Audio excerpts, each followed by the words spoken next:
Assalamualaikum warahmatullahi wabarakatuh. Bapak Ibu, malam hari ini saya akan menyampaikan materi Train Entrepreneur atau Entrepreneur Terdidik. Ini disclaimer ya, mohon tidak menggunakan materi ini, video ini untuk mengajak orang ke investasi, multi level recruiting, money game, asuransi maupun koperasi. Nah, ada tiga pilihan Bapak Ibu dalam menjalani hidup ya. Yang pertama adalah bekerja sementara kemudian pensiun kaya atau makmur ya. Yang kedua adalah bekerja mencari nafkah 30-40 tahun kemudian pensiun dan tanda tanya ya, kadang-kadang pensiunnya penghasilan saat pensiun jauh di bawah sebelum pensiun, khususnya pejabat dan lain-lain. Yang ketiga adalah bekerja mencari nafkah sampai seumur hidup, yaitu seperti yang pernah saya alami, yaitu menjadi dokter, kemudian bisa juga dalam berbagai posisi, misalnya seorang karyawan, kemudian dia pensiun, dan melakukan wirausaha, ya, kemudian bertani, dan seterusnya. Jadi artinya sampai akhir hayat bekerja terus mencari nafkah. Mana yang paling enak, mana yang paling tidak enak, itu sebetulnya terserah masing-masing. Karena saya sendiri baru tahu tentang yang nomor satu itu adalah baru berumur hampir 50-an itu baru saya tahu bahwa ada kesempatan untuk yang nomor satu. Nah, ini tentang cash flow quadrant Bapak Ibu, yaitu employee, self-employed, business owner, dan investor ya. Sebelumnya Bapak Ibu sudah tahu ya bahwa aktif employee dan self-employed itu penghasilannya active income, business owner dan investor itu passive income ya. 95% orang ada di employee dan self-employed, 5% uang yang ada di sana. Nah, business owner itu konglomerasi dan waralaba, networking, network marketing, kemudian investor itu kuadran kanan ya. Passive income, freedom, dan hanya 5% orang yang ada di kuadran kanan, 95% orang 95% uang ada di sana. Nah, cara pindah kuadran itu kalau cara lama tentu punya impian, kemudian merantau, dan menjadi muridnya orang kaya, menjadi mantunya atau apa, merubah pola pikir dan akhirnya menjadi kaya. Nah, kalau cara baru tentu dengan audio terapi bawah sadar, kemudian melihat materi-materi di bimbingan, hidup ikut seminarnya, kemudian ikut train entrepreneur dan menjadi kaya gitu ya dengan bimbingan tentu. Jadi Bapak Ibu, hambatan utama dari perpindahan kuadran kiri kuadran kanan itu adalah ego Bapak Ibu, gitu ya. Eh, sudah diketahui bahwa kalau kita punya pola pikir miskin, itu biasanya ada di kuadran kiri, di cash flow kuadran. Pola pikir kaya itu ada di kuadran kanan. Ya. Ini saya menggunakan definisi keuangan ya Bapak Ibu, miskin, kaya, dan lain-lainnya, bukan sosial, karena di sosial tidak ada miskin.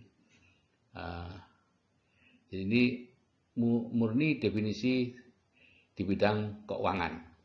Miskin itu artinya bekerja keras terus untuk mempertahankan tingkat kehidupannya. Kalau kaya itu artinya penghasilan pasif yang lebih besar dari biaya hidupnya. Itu definisinya. Ya. Nah, eh, orang kaya itu biasanya di kuadran kanan, orang miskin di kuadran kiri. Ya. Nah, banyak orang ingin jadi orang miskin ke menjadi orang kaya. Bagaimana caranya gitu ya? Ya tentunya dari kuadran kiri pindah ke kuadran kanan ya, sederhana itu gitu ya. Tapi tidak sederhana karena pindah kuadran bukan sekedar pindah pekerjaan Bapak Ibu, banyak hal yang harus dirombak mulai dari pikiran sampai tindakan, kebiasaan dan karakter kita. Nah, train entrepreneur itu yang menjembatani itu ya. Jadi ada tiga macam entrepreneur Bapak Ibu. Yang pertama adalah born entrepreneur, itu orang memang sudah lahir di kuadran kanannya. Kemudian force entrepreneur itu usaha sendiri. Jadi membangun usaha sendiri, dan di Amerika Serikat hanya 1% yang berhasil Bapak Ibu. Dari 100 usaha yang didirikan dalam waktu 10 tahun tinggal satu. Nah, kalau train entrepreneur itu dilatih ya, untuk dilatih menjadi pengusaha. Ya. Pertama, kalau di kami ya dengan mendengarkan audio terapi bawah sadar, kemudian seminar, kemudian dilatih ke bisnis kuadran kanan ya, membangun pipa selama 5 tahun ya. Kalau definisi Burgers bangun pipa 5 tahun, kalau yang biasa, kekuatan kiri itu membangun pipa 50 tahun. Anda baca sendiri bukunya. Nah, inti dari seminar inspirasi dan visi itu diadakan 3 kali setahun secara online. Ya.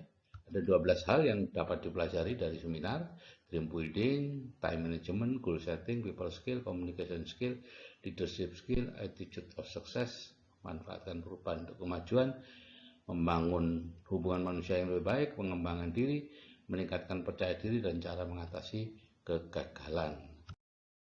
Jadi pentingnya seminar inspirasi dan visi adalah seperti ini, Bapak Ibu. Banyak orang yang berada di hutan rutinitas yang lebat sudah bertahun-tahun, tidak bisa keluar, tidak berani ambil risiko, tidak tahu bagaimana keluar. Nah, di bagian lain dari kehidupan itu ada sebuah kota impian yang sangat didambakan oleh semua orang. Tapi bagaimana keluar dari hutan dan menuju ke sana? Nggak tahu. Nah, seminar inspirasi dan visi itu ibarat helikopter, Bapak Ibu ya. Menuju helikopter, menuju ketinggian untuk melihat bagaimana cara keluar dari hutan dan mengetahui jalan setapak, alur sungai, dan lain-lain. Semuanya bisa dilihat dari atas. Nah, setelah nampak semuanya, orang-orangnya yang ke sana juga sudah nampak semua, maka Bapak Ibu dikembalikan lagi ke tempat semula, gitu ya. Tapi sudah dengan pemahaman bahwa di sana ada loh sesuatu yang memang betul-betul saya dambakan dan saya akan bisa ke sana. Sudah banyak orang yang bisa ke sana. Nah, itulah yang menyebabkan kita akhirnya bisa dengan semangat menuju ke kota impian kita. Nah, jadi Bapak Ibu, kalau Bapak Ibu ingin kaya sejati, ya, kita lihat dulu, ditanya dulu ya. Ingin kaya sejati enggak? Bebas finansial dan waktu. Kalau tidak, maka ya sudah, karyawan, bisnis kecil, profesional, bisnis online, direct, macam-macam ini semuanya yang apa yang Bapak Ibu kerjakan sekarang nggak masalah, itu pilihan aja Bapak Ibu ya. Nah, kalau ingin kaya sejati, bebas finansial dan bebas waktu, pertanyaan berikutnya adalah punya uang enggak? Kalau punya uang, oke, silakan membangun jadi investor atau membeli bisnis waralaba ya, di situ Anda akan kaya sejati. Kemudian kalau tidak punya uang, maka pertanyaan berikutnya, usianya masih muda atau belum? Kurang dari 30 tahun ya. Dahlan Iskan pernah mengatakan bahwa kalau untuk menjalankan membangun bisnis, mulailah sebelum umur 30 tahun. Kalau sudah lebih dari 30 tahun itu sudah susah untuk bisa berhasil gitu ya. Jadi kalau umur Anda sebelum 30 tahun, ya silakan membangun bisnis gitu ya. Bangun bisnis, kemudian bangun konglomerasi, bisnisnya dibangun bersistem, akhirnya menjadi bisnis besar, atau langsung membangun bisnis network marketing. Kalau kurang dari atau lebih dari 30 tahun usianya, ya kesempatan satu-satunya. Kalau Anda ingin bebas finansial dan bebas waktu, ya network marketing, nggak ada lagi Bapak Ibu. Ya, itu yang ada di bukunya Robert Kiyosaki ya, di banyak bukunya seperti itu semua. Monggo.